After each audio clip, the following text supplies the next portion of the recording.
ایسا باروب چہرہ، اور صرف جیسے جیسے عمر ڈھلتی جاتی ہے بندے کے چہرے کی خوبصورتی کا حسن بھی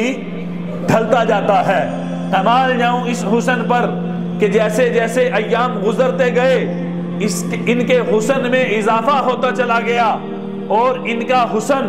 ان کا کمال حسن وہ بڑھتا چلا گیا، یہاں تک کہ موت کے وقت بھی حضور کے چہرے انور سے خوبصورتی اور حسن و جمال کے آثار وہ ظاہر ہو رہے تھے۔ کیا کمال حسن اللہ نے عطا کیا تھا، یہاں کس کس چیز کو بیان کیا جائے اور یہاں کس کس صحابی کے قول کو نقل کیا جائے؟ ایک نہیں، دو نہیں، بیسیوں نہیں، سینکڑوں صحابہ حضور کے چہرہ انور کے حلیہ مبارک کو اور حسن مبارک کو بیان کرتے ہوئے یہ کہا کرتے تھے، ہم نے حضور کا چہرہ مبارک بالکل 14ویں رات کے چاند کی طرح تھا، 14ویں رات کے چاند کی طرح تھا۔ حضرت جابر رضی اللہ عنہ فرماتے ہیں کہ ایک رات 14ویں کا چاند آسمان دنیا کے اوپر کھلا ہوا، نمودار ہوا، میری نگاہ 14ویں رات کے چاند پر گئی اور میں نے اس چاند کو دیکھا، اس کی خوبصورتی کو دیکھا اور اس کی خوبصورتی سے میں متاثر ہوا،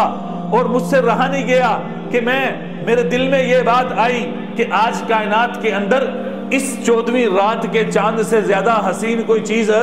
نہیں ہے۔ اچانک حضور تشریف لاتے ہیں، ایک نظر ادھر تھی، دوسری نگاہ میری حضور کے چہرے پہ گئی، تو میں نے حضور کا چہرہ دیکھنے کے بعد پھر چاند کی طرف دیکھا، پھر حضور کو دیکھا۔ یہ معاملہ میرے ساتھ ہوتا رہا، یہاں تک کہ میرے دل نے یہ فیصلہ کیا کہ اس 14ویں رات کے چاند کے حسن سے کہیں درجے بہتر میرے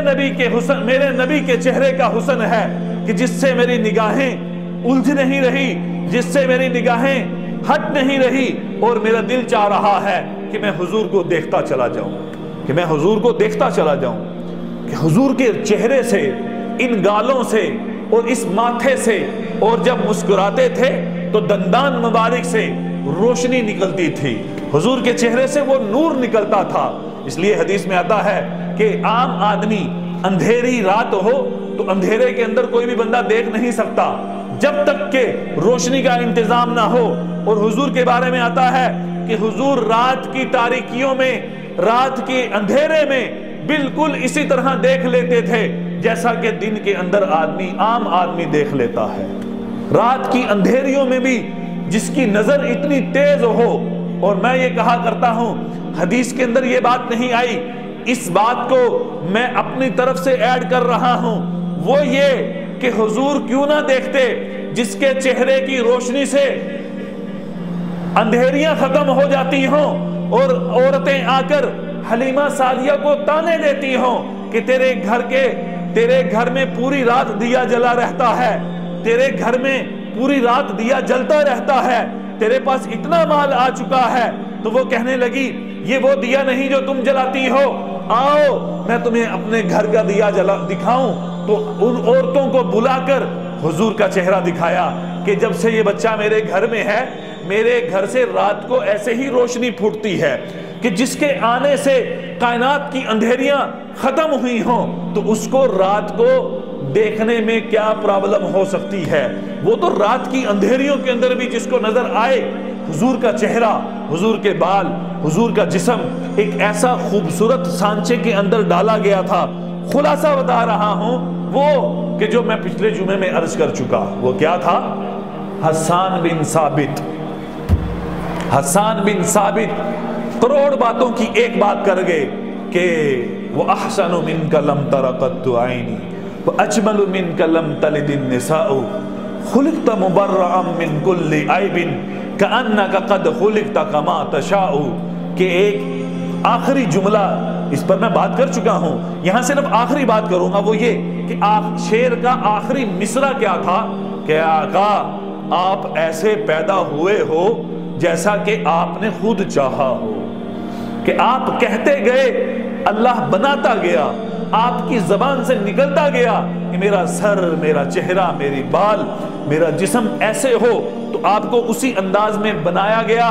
یہ اللہ نے حسن و جمال اللہ نے عطا کیا تھا. یہ تو میں مطلقاً باتیں عرض کر رہا تھا. لہٰذا صحابہ کی طرف سے جو حضور کا